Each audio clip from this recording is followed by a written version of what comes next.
Well, good afternoon, everyone.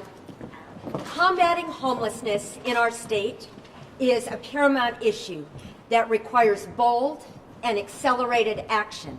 And I'm honored today to stand here with our governor and our local state legislators to unite in addressing this growing crisis. Homelessness is a tragic reality that's affecting our entire state. This universal problem goes beyond political boundaries, beyond jurisdictions. And I am so grateful that the governor is here visiting and really is paying attention to what is unique in Bakersfield. So the emergency homeless aid that is forthcoming is going to be this vital investment that is locally directed. And we so appreciate the opportunity at the local level to decide what is in the best interest of our community. The funding will enable us to assist the most vulnerable.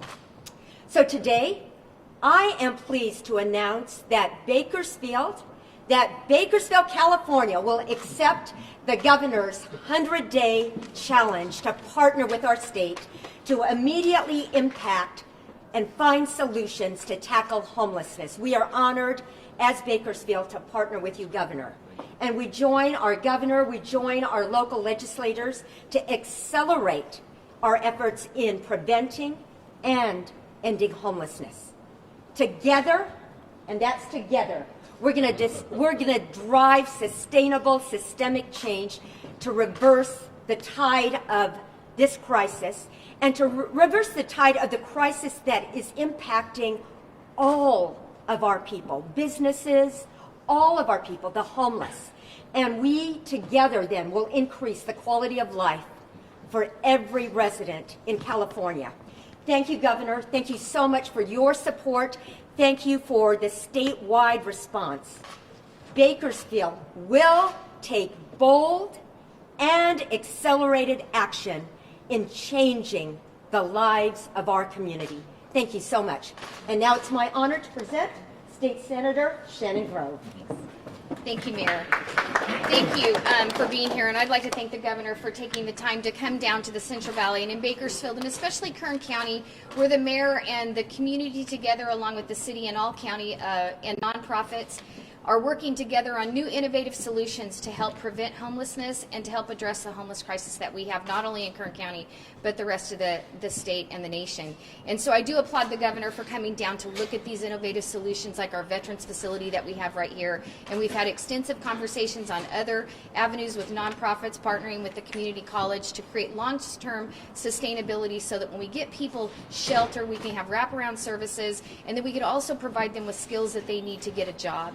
So that's the main thing that we need to do, and I just applaud the governor for taking time to come to the Central Valley and to partner with us and to partner with our wonderful mayor. Hello, good afternoon, everyone. I really just want to take an opportunity to thank the mayor of Bakersfield. We are very fortunate to have her here as mayor. She has been a great champion locally. I see her at every event, and we know that this is an issue that is really important to all of us. And she's working very hard locally and in Sacramento to make sure that these funds were secured for the city of Bakersfield.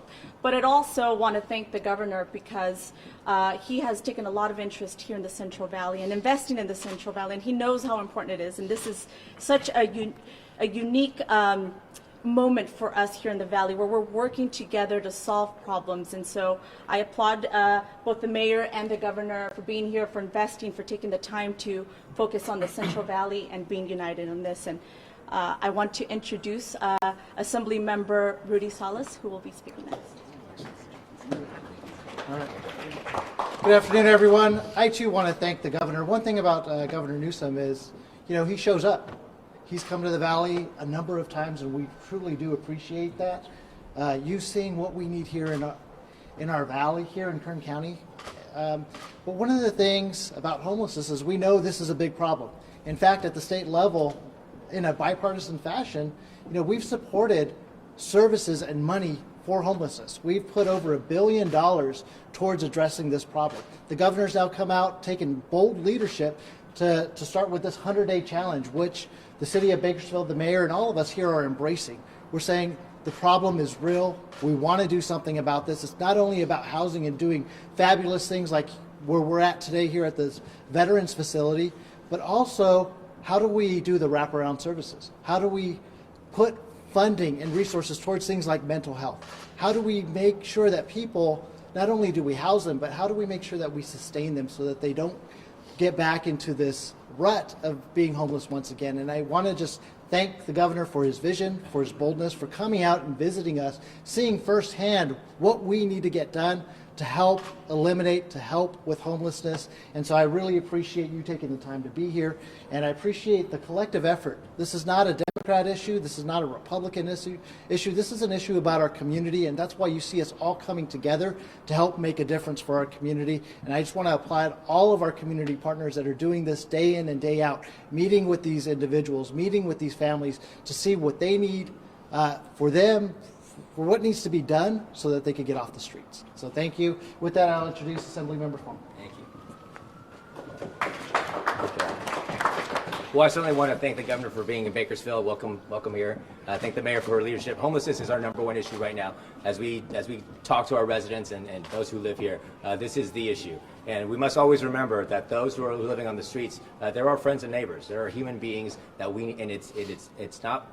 We should not allow these individuals to continue to live on the street without assistance. And so not only are we focusing on providing shelter beds, but we also want to provide the mental health and the addiction services, the substance abuse challenges that need to be addressed. The governor and the mayor are going to work with us to invest in building that capacity as well, in the hopes that we're going to find them employment and get them to be able to get a better life, not only for themselves, but sometimes for their families. And if you look at, if you go and tour the shelter here in Bakersfield, we have over 100 children that sleep, every day right here in our shelters. And so we have to take bold action.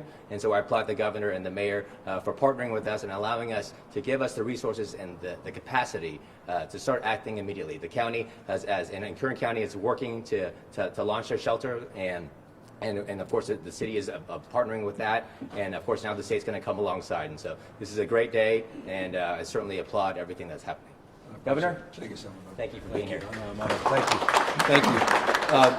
I'm going to brag on everybody behind me in a moment, but I just want to welcome and thank everybody for the opportunity to get together and to engage on the issue that I think is top of mind with every Californian, is how can it be this wealthiest state, fifth largest economy in the world, that's enjoying record low unemployment, record surpluses, a state that's enjoyed 116 consecutive months of net job growth, the #1 small business startup state in America, the #1 venture capital state in America, where more scientists, more engineers, more researchers, more Nobel laureates with innovation running through its veins, paid off 100% of the debt we inherited 8 years ago, and is paying down $9 billion of pension obligations. How is it possible at this moment in our time we lead the nation in the number of people unsheltered out on the streets and sidewalks?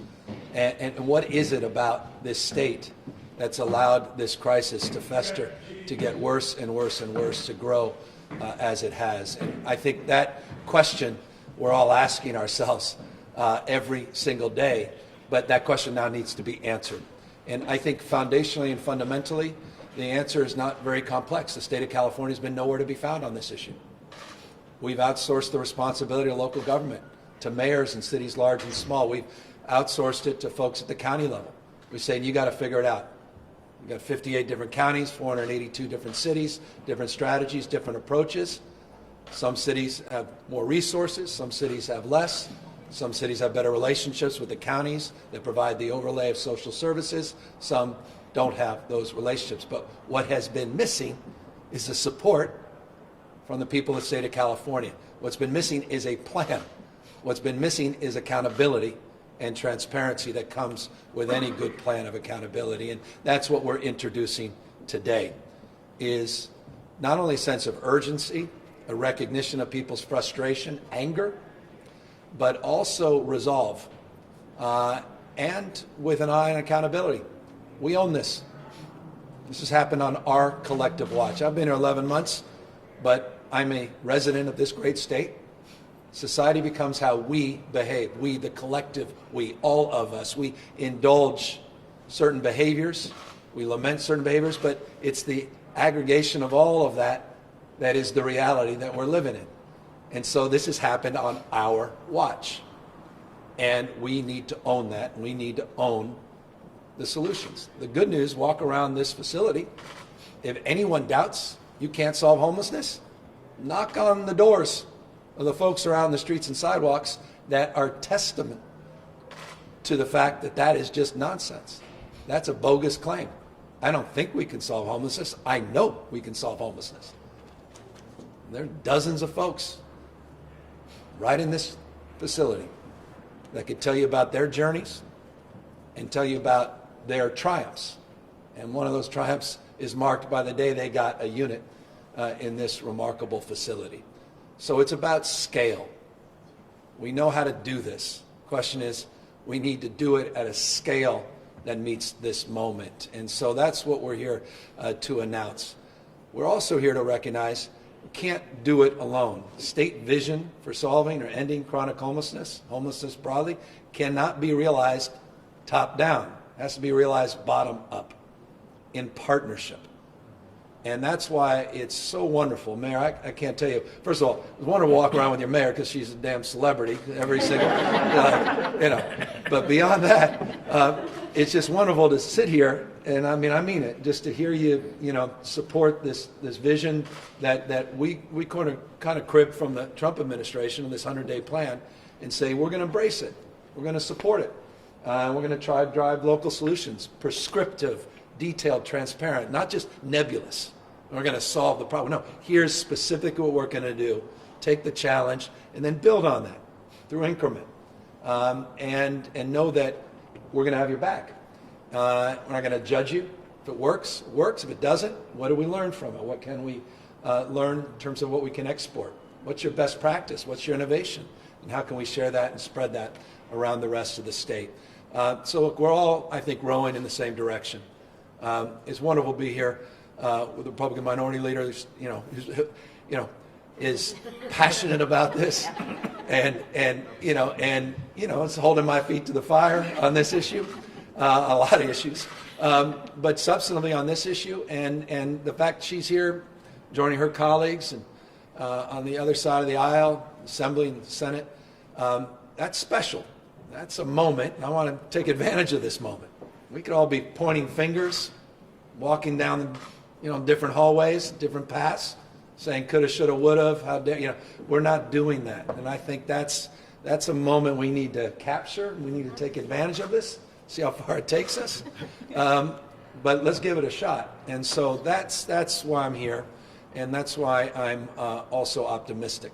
We did $650 million this year. This is unprecedented in California's history. By the way, it's part of a $1 billion homeless package that we put together. Things that are not on that list include a lot of behavioral health money, a lot of other discretionary money to get people on SSI, all kinds of things I could talk about if you are interested. But what is substantive is we're getting this emergency aid out here into Kern County, into what we call your COC, and specifically targeted here in Bakersfield. You get $3.3 million in Bakersfield immediately. And I think those are the folks receiving the money. And you got real discretion with those dollars, and we want to leverage those dollars. Private sector, we were talking a moment ago, the faith-based community is just extraordinary in this space. It's enlivening to see that, but to help support their efforts to magnify nonprofits, for-profits that may have innovation that they want to bring to the table. And so that's the idea. We'll check back. And what's working, we were going to share with everybody all up and down the state. Here's the final point. We also need, and this is not an indictment, it's not me finger pointing either, but we need the federal government as well in this respect. One of the great frustrations we have, and it's very relevant to this space, is the fair market rents in California are so much higher than the rest of the nation.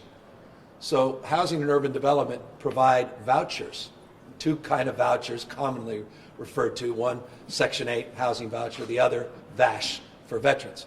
The problem is the fair market rent for those vouchers is about 2 times higher than the value of the voucher when you look at the rest of the state. Some parts of the state's even higher in some of these dense urban areas. So you have a voucher, you can't use it. So about 1/3 of our vouchers are unused.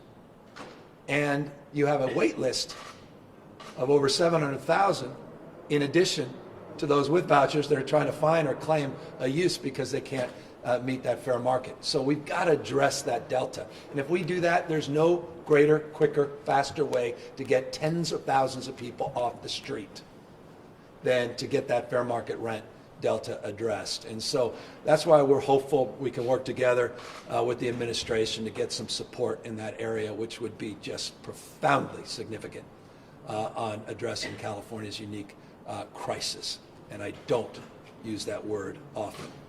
Legitimate crisis that also leads in closing to a crisis of confidence that government can work at all. And I'm not naive about that. I watch the nightly news, but I also experience with my own eyes what has happened to this state in the issue of homelessness. We own it, we got to turn it around, and we've got a great partnership of remarkable leaders behind me, and I'm honored to be here with them. With that, we're happy to take any questions. Can you just kind of explain what the 100-day challenge is? Yeah. Well, the whole idea, and the mayor can speak for herself in terms of some of her ideas, we have cities all up and down the state now have taken the baton of this challenge, and they're designing for themselves what that looks like. For example, the simplest terms, we're going to get 100 people off the street in 100 days. Others say, no, not 100 people, 100 veterans off the streets in 100 days. Others are saying we're going to secure 100 temporary units of shelter, navigation centers. Others will say we're going to get 100 people into mental health support services, whatever it is that works for your community. And the idea for us is to incentivize, looking at sort of an entrepreneurial frame, a business-like frame, to bonus success. And if you're successful, the state's got about $35 million of that $650 million that's discretionary, and we want to reward outstanding work at the local level, and then share that example with mayors, city administrators all up and down the rest of the state. But the mayor can talk a little bit more about what she may be thinking. Well, Governor, we're going after the entire $35 million in Bakersfield. We're in the process right now of discussing at the city, the county, with our nonprofit colleagues as to specifically how we'll address that 100-day challenge. But we know that we're committed to joining with the governor and with the state to accelerate the process. The details of what we will do will be forthcoming. We want to carefully think through what we want to move ahead on, but we already have started that process in discussion, and we're going to go after that accelerated funding, and thank you so much for putting it out there. We appreciate it. And what comes is obligation from me, too, to have her back and to have the community's back. If there are regulatory hurdles, folks aren't returning calls, folks saying something's going to take 6 months when it should take 6 days, that's on us. So we're providing technical assistance, not just trying to reward through funding, obviously providing the discretionary funds from the outset, try to reward on the back end, but also technical support throughout the process. And that's going to help us really sharpen our focus. So we're not talking regulations in the abstract, we're talking about specific regulatory issues that we can address that would actually impact people in real terms. What made you interested in coming here to Bakersfield? Did our local leaders reach out to you, or have we been on your radar with this issue? I mean, I did 3 town halls here when I was running for governor. I came here right after my election, one of my first visits during the transition. Been back in the county 3 times. I also look, and we can get into other issues at my own peril. But I called the senator the other day, I don't want to talk out of school, but to acknowledge something that weighs heavily on me. And that is the state of California, through our actions, have had a disproportionate impact on Kern County. We own that too. And we ought to own up to that. You know, if we're going to shut down private prisons, which I thought was the right thing to do, that's why I signed the legislation, it impacts your county disproportionately. When, as a Democrat, we proudly promote our low-carbon green growth goals. When we talk about decarbonizing our economy, we try to lead the nation in our cap and trade program and our 100% renewable goals. That transition impacts Kern County disproportionately. You start stacking these things up, and I can go down a list, and I'm sure they're happy to amplify that list of things. It starts to impact your community disproportionately. And we have to recognize that.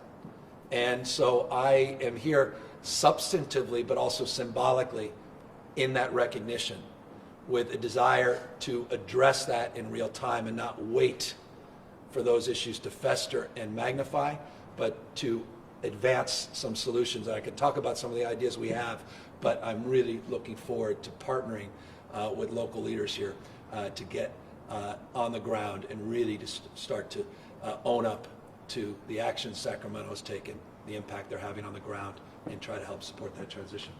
And just to follow up, when the governor called and we were talking about some stuff that's going to adversely affect Kern County disproportionately to anywhere else in the state, he is genuinely, I believe, genuinely very much concerned about that impact on us, especially on our two largest major industries. And so we've made a commitment to each other to try to work together and do work together through the year that we have coming up to try to address some of the deep impacts that will affect even our homeless population. When you think about it, if we lost a tremendous amount of jobs in our energy industry and our ag industry, it would be devastating to the homeless population and even add to it. So I really do believe that he's going to help us look for viable, good solutions that we can work together on. So I thank you for that. I appreciate I was it. just saying, we have policy disagreements with the governor, and we certainly understand that. But when it comes to homelessness, this is an issue that we need to work together on.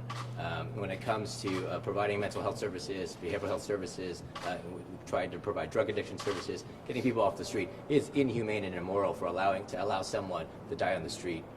And to allow someone to live on the street or camp on the street. And so on this issue, we agree. On other issues, we're going to have our disagreements, and we'll have a robust debate. But that is what the process is all about.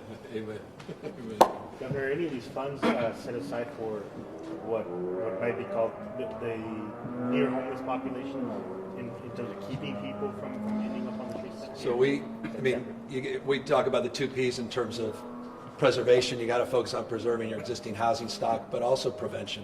And prevention is foundational. Rent subsidies, supporting people when they're on the edge or the verge of homelessness. I mean, everyone's story here, there's that one moment where everyone shares something in common. Everyone's story is unique and distinctive, except that one incident. There's a marriage, a relationship that goes awry. There's a job or there's an injury. And all of a sudden, they can't make ends meet, and they're not looking pay first the utilities, and then all of a sudden it's the rent, and then they're out in someone's car, someone's on their couch surfing. So that's the critical point of engagement.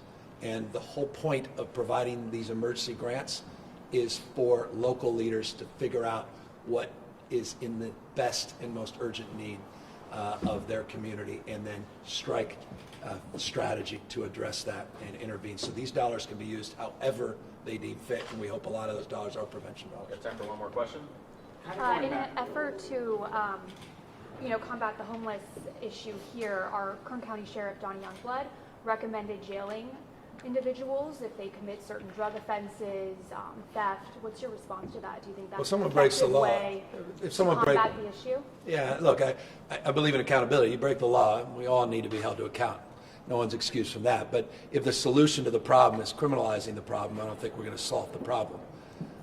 So if that's the call, it's not necessarily in line with my thinking. But holding people to account, if they break in your car at home, you got to hold people to account. And I don't, whatever your particular fate in life, that does not excuse certain behavior. So it's about opportunity, but it's also about, forgive me, I'm sounding Clintonian here, responsibility. And that's a two-way street. I was very stubborn. When I was mayor, I was mayor of San Francisco. And by the way, that was a decade ago. I know everyone still wants me to be mayor of San Francisco, those who don't like me. But I was tough on this issue.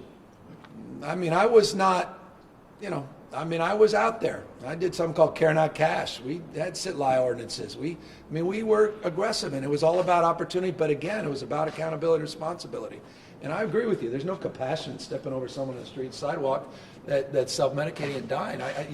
Holding candlelight. I appreciate candlelight vigils sometimes, but if that's your solution to solving a problem, is just going out holding hands, and that's not what I'm about. It's my church, it says it's faith and works. So we got to move our feet as we're praying to solve these problems, and that's the pragmatism. Sometimes can cut both ways. But just criminalizing is not a solution fundamentally. All right, thank you, folks. Appreciate you coming out. Appreciate it. Thanks.